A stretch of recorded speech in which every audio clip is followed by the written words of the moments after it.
Welcome to Messy Business, the podcast that helps solo business owners think better, not just know more. I'm Libby Langley, and each week I uncover the messy truth behind the internet's favourite business advice, assumptions and aspirations, helping you decide what's actually right for you and your business. Let's get started with this week's episode. Hello, I want to talk to you today about the messy truth about scaling your small business. You've been told to scale, right? It's one of the most common pieces of advice that you will hear. You will hear people talk about scaling to 7 figures, scaling beyond yourself, scaling your impact, scaling your income, building something bigger. And in many business circles, scaling is presented as the natural next step. The assumption is that if your business is successful, you'll eventually want to scale it. But is that actually true? Or is it another idea that we've just accepted without examining? That's what we're looking at in today's episode of Messy Business. Okay, so where did this idea about scaling actually come from? I think it's probably quite an interesting history, really, because traditional business growth, historically, most business, they grew by hiring more staff, serving more customers, opening more locations, increasing production. Generally growth was seen as a sign of success. And if a business was growing, it was healthy. But if it wasn't growing, people were a little bit worried. You'll see that a lot in bricks and mortar organizations, is that you have one that's successful, and maybe you're like McDonald's, right? You have one, then you have another, then you have another, then you start franchising, and then you've got one in every town. And that's a successful business model, right? That's a scaled business model. And it kind of makes sense. And certainly there probably isn't a business out there that doesn't want to grow each year. And that's absolutely fair enough, right? We all want to improve a little bit each year, particularly as the costs come up. But this, opening more locations and increasing production comes with hiring more staff and all of that. And that definitely, we understand that as, look, they're successful, right? Again, doesn't talk about the profit, but certainly if one assumes that there is profit in that, then that's successful, right? They're scaling that way. I think there's a lot of corporate influence about what we think still as small business owners. A lot of our business thinking does come from large companies. So public companies, like on the stock market, when they've got shareholders, they're under constant pressure to grow because the shareholders expect growth, the investors expect growth, and the markets reward growth as well. So if a company is doing well, more people will want to buy shares in them. Therefore, the value of the company will go up. Therefore, when people sell their shares, they'll make more money. When people get their dividends, they'll make more money. So it's all kind of inflated, right? And I think that this makes growth become not optional for larger organisations. It's really built into the system of public limited companies. But in startup culture, the word scale, I think it really took off during the technology startup boom. So investors became interested in businesses that could grow rapidly without costs increasing at the same rate. So Mark Zuckerberg said something like, grow fast and break things. And that is, yes, but, if you're not a tech business, then that kind of growth and scale doesn't really apply, because certainly for me, if I grew fast and broke things along the way, then, the things that I work with is other people's businesses. I sort businesses out, right? I help you with your business to change and shape it into the business that you want. So if my attitude was to grow fast and break things, then not great. I'd say not great, because I'd either break the people that I'm working with, break myself, or break my clients' businesses. So not great. So again, taking scaling from the software businesses who became the poster child from this, it doesn't necessarily work. And their business model often is to build it once and sell it thousands of times, that kind of scaling. You think of all the apps that there are, or any kind of software, the more customers they have, it's not more cost. I mean, it might be a bit in terms of customer service and servers, hosting and all that stuff, right? But fundamentally, they can have 10,000 customers the same as they can have 1,000 customers. So, that's certainly a model that took off during the tech startup boom. And I think has probably been one of the measures of success for quite a few years now. Do it once and sell it repeatedly kind of thing. And then what happened after that is that the online business world adopted the same language.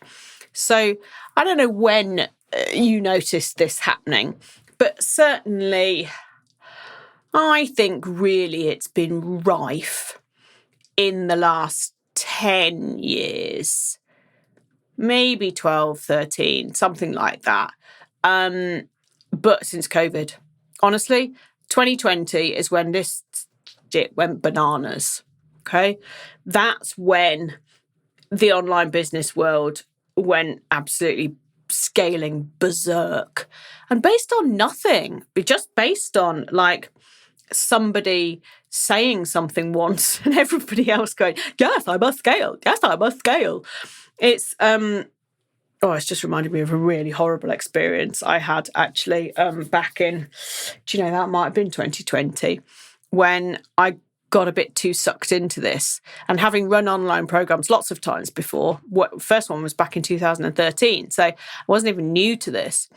But joining a program that was specifically a helping you build scale your online business, it was just such a horrible, toxic world. And it was very, very expensive, this program. And thankfully I managed to break the contract because it was just awful. It was just, right, you follow our system and that's the only way you can do it. God help you if you have a modicum of free thought around it. It was awful. It was like some kind of cult. It was just horrible. I don't know if that person is still in business anymore because I've long since blocked them on all the socials. But anyway, I think 2020 is when it hit its peak worst, but also maybe its peak best because some people did do good things out of it. But yeah, it's peak prolificness. Everybody was talking about scalable offers, scalable programs, scalable courses, scalable systems, and scale. It really became shorthand for success. Nobody was asking, is your business working? Everybody was asking, is your business scalable? It's a completely different question, right? A completely different thing to talk about. I can see the appeal of why scaling is attractive, right? Absolutely. And like I'll say, in my business 15 years, I've had scalable and not scalable models. I've offered scalable stuff in conjunction with consultancy time for money stuff, right? But there are some pretty obvious reasons why scaling is attractive. So, I think the most obvious one of all the obvious ones, but the most obvious one is more money, right? You more customers, more sales, more income. Easy peasy, bosh. That's all you need to do. Write a course, put it on the internet somewhere, tell people about it, more people will buy it. You don't have to do any extra work. You'll just make more money, right? That's it. And from that, more impact. You're helping, I really like this one, right? I really do love this because impact is something that's really important to me. Kind of leaving a legacy to a certain extent, but having an impact on people, actually changing the world in my own little way, in my own little ecosystems, really, really important to me that I'm able to do that. And the more you scale, in theory, the more impact you have because you're helping more people, you're reaching a larger audience, a larger audience, and you're building something bigger. And so the appeal of that is quite, it's quite high, and it's quite, there's a lot of good thought behind that. So can utterly see that, definitely. And also more freedom. The appeal of scaling is that the more you've scaled, the concept is that the more you've scaled, the less the business will rely on you entirely, because presumably what comes with your scaling is that you'll have a team, you'll certainly have a virtual assistant or two, you'll have a program manager, you'll maybe have other people deliver on it, and then you get all the freedom that you've always ever wanted with all the and just still get paid for it, right? That's an appeal. Can definitely see the appeal of that. I would say, in my experiences, that's never happened. However, other people do have a different experience. There's a lot of validation. There's a lot of appeal in scaling the business because the validation that will come from it. Scaling sounds really impressive, and it signals success, it signals achievement, ambition, and status. And she runs this program, he runs that course. To be really known for something that everybody's part of. There's a lot of appeal in that. There's a lot of ego in that, but I don't mean ego necessarily as in being a complete knob. I mean as in, that validation. Like, if loads of people want to buy into your stuff and you scale it, I mean that's a nice feeling. There's no two ways about that, right? And many people believe that a larger business is automatically a safer business, so there's security in that. There's some element of truth in that. But those are all the things that might appeal to you. More money, more impact, more freedom, validation, and security. They absolutely might be the things that you think, yes, I want all those. And if I scale, I will get all those. Okay, so now let's talk about the messy truth about scaling your small business. The first thing that happens when you decide to scale is that scaling changes the job, right? You might think that by scaling, you're scaling your business, but what you're actually doing is changing your role completely. You might go from practitioner, creator, coach, consultant, whatever you think of yourself, to a manager, a recruiter, a leader, a systems designer. Some people will love that, and some people will absolutely hate that. When I I guess during COVID, when I switched everything to kind of turned off the consultancy for a while and turned up the dial on the scalability side, scalable side, the program side, I certainly, most of my time was spent marketing the program, but not as much time as was spent behind the scenes tinkering and building. I basically became tech. That I did. I was looking for ways, always looking to ways to improve my data points. So to improve the number of people who downloaded, the number of people who signed up, the cart abandonment rate, to reduce that, the email open rate, to, oh my goodness, the amount of people completing the course. I spent a lot of time on that kind of stuff, which is cool, and I really enjoyed it. But I did really enjoy those because it really appeals to my autistic side. But the constant marketing of the thing, I enjoyed less. Because whilst I am a strategic marketer, marketing, social media marketing is what my MBA dissertation is in. It's kind of the people thing I love like the least. I don't like doing the marketing. I like talking about the marketing and helping other people with the marketing. But I like writing, which I know is content is marketing. But anyway, so, by changing the job, you might be changing it away from the thing that you love. And what I really love is actually doing the work with people. I like working with people and sorting the businesses out, and I really love that. And that's not scalable. because it's so personalised, it's so nuanced. It needs the kind of one-to-one touch. And so I did, in the end, I created something that I didn't like. And also passive income where I don't have any contact with the people, it bores me to tears. So you need to think about what scaling will mean to your business and how it will change the job that you're doing, okay? I also need to tell you the messy truth about bigger or not automatically being better.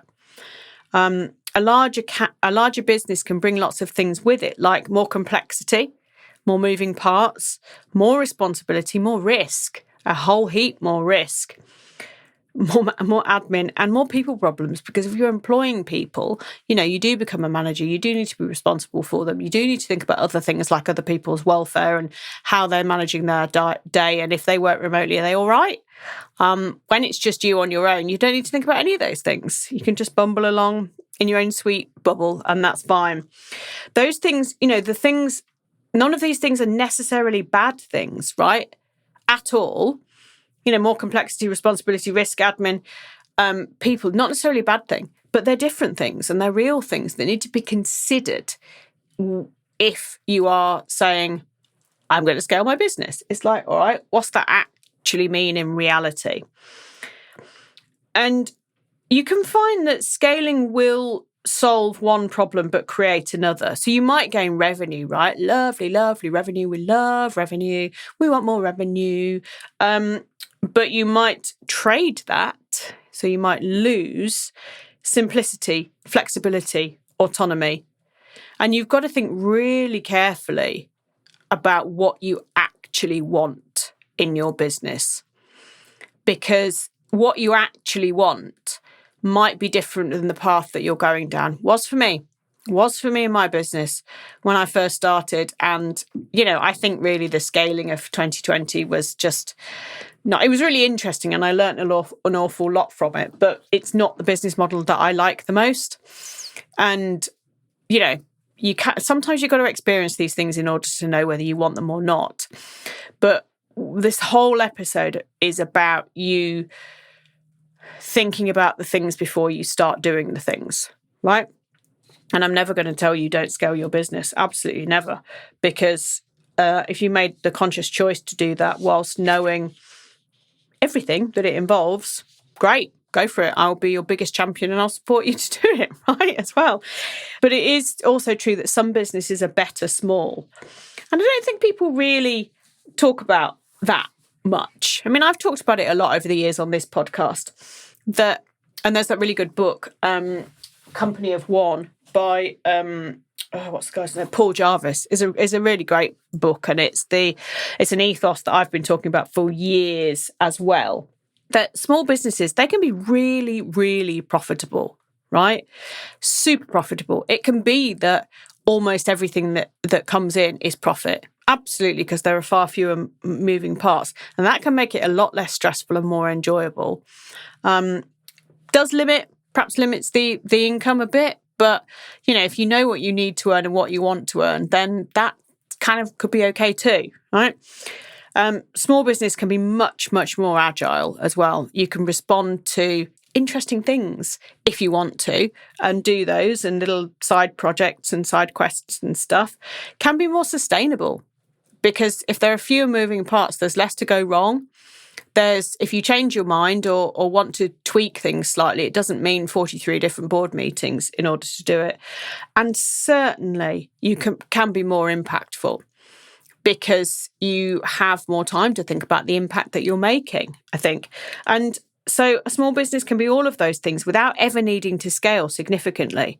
And it's just a really important thing to remember that the goal doesn't have to be to scale. It's not my goal. I thought that it was when I first started the business, and what I was told back then, the entrepreneurial community that I joined, that did change my life, right, and my business journey, and some of the people that I met. So I certainly don't speak ill of it. However, it was the message back then, and we're talking 2012, probably, was build a team, scale to £1 million business. That was the message. And I even went on a weekend about, £1 million business, right? Build £1 million business. And this was really cool and really fun. And some lessons I learned then, they're still true. However, it's not that I don't want £1 million business, because, I mean, that would be lovely financially, but I don't want everything that goes with it. And I know that absolutely categorically. And that was a lesson that I kind of learned. I learned it the hard way, I think, by going down that path and having the team and growing and scaling and building. And what I actually really like is by myself. I really like working by myself. I really like working for myself by myself. I like being able to just plan my diary and not have to think about anybody else. And just, it gives me so much headspace and so much freedom that I'm not willing to change that at all. I don't want to change that. I've done, I'm old now. I'm old and wise now. I've been doing this 15 years. Oh my God, I'm old. And I just don't want to do it anymore. But I have done it and I have experienced it. And so I know categorically it's not for me. And that's the important thing, right?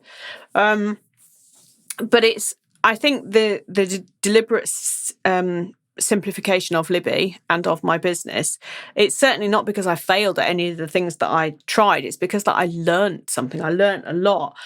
And that does give me a perspective that other people don't have. And it puts me in quite a unique situation in that grew a business, changed the business, grew a different type of business model, changed the business, whilst always having the consistency. So I've not closed businesses and start others. I've just changed the way that I've offered stuff over the years, which I think is quite interesting. And so scaling, it's not really for me, but I've enjoyed the times that I've done it because they were a certain time and place. So, my own experience is my own experience. Your own experience is your own experience. But what I would say to you is to change the question that you're asking yourself, right? Instead of asking, how do I scale? How do I scale my business? I want to scale my business. Ask yourself, why do I want to scale? What's the actual goal? It's like, I want to scale my business. All right, why? Well, I want to earn more money. Okay, could you do that by just putting your prices up? Oh, yeah, maybe. Okay, brilliant. Problem solved. Just do that then. Do you see? It's the secondaries, the supplementary questions that actually are the most important ones here. Because just scaling your business is not a thing. It's like, I want to go to the moon. Why? Why do you want to go to the moon? Oh, well, because I want to see if there's life force there. Oh, okay, well, now you get, do you see what I mean? So what's the actual goal? What do you want? Do you want more income? Do you want more freedom? Do you want to have more impact? Do you want more security? Do you want more status? Scaling may or may not be the best route to get there. You've got to say what the actual goal is before you can decide. So, better question to ask yourself might be, what size business would genuinely suit me? Not what's the biggest business I can build. That's like willy waving talk. I mean, who cares? Who cares, right? You can tell everybody you've got 300 staff if you want. Nobody cares. I mean, don't do that. But, if that really matters to you, it's like, why? Get some therapy because your ego does something wrong, right? Get some therapy if that's what you're thinking. But if you think, actually, do you know what? What is the right business for the life that I want? And you come up with the answer that matters to you, then that's when you're going to be successful. That's the really, really powerful stuff there. And there's ego there in the terms of the sense of self, but there's not ego there in terms of what's everybody going to think of me? It's like, no, how am I going to be happy? I am in charge of my own happiness. And God damn it, I'm going to make the best decisions for me. That's the most empowering thing rather than just scaling for the sake, because the internet told you to scale, right? It just doesn't make any sense, If the internet told you to jump off a bridge or fly to the moon, you couldn't do these things, right? Well, I'd like to think that you wouldn't jump off a bridge. So I think, maybe I'll finish with something, with a reminder for you to say that scaling is not a requirement in business. It is not a requirement in business at all. It is a choice that you make. And I want it absolutely categorically to be a conscious choice that you decide to do, that you choose to do, that you're actively going to do, rather than just finding yourself doing it one day because you saw somebody's reel on Instagram or something on TikTok, and then before you know it, you've bought their course and you're like, well, I'm scaling my business. Haven't even thought about if that's what I want or not. But before you decide whether to scale, so please ask yourself whether you're trying to build a bigger business or simply a better one.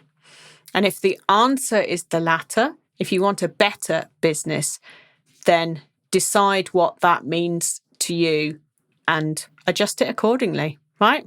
And if you need my help doing that, oh my God, send me a message. I'd love to help you. All right. Whew. This was a goodie today. So that was the messy truth about scaling your small business. Thank you for joining me. I've been Libby Langley. I'll see you next week. Ta-ra! If this episode of Messy Business made you think differently, why not share it with someone who might need to hear it too?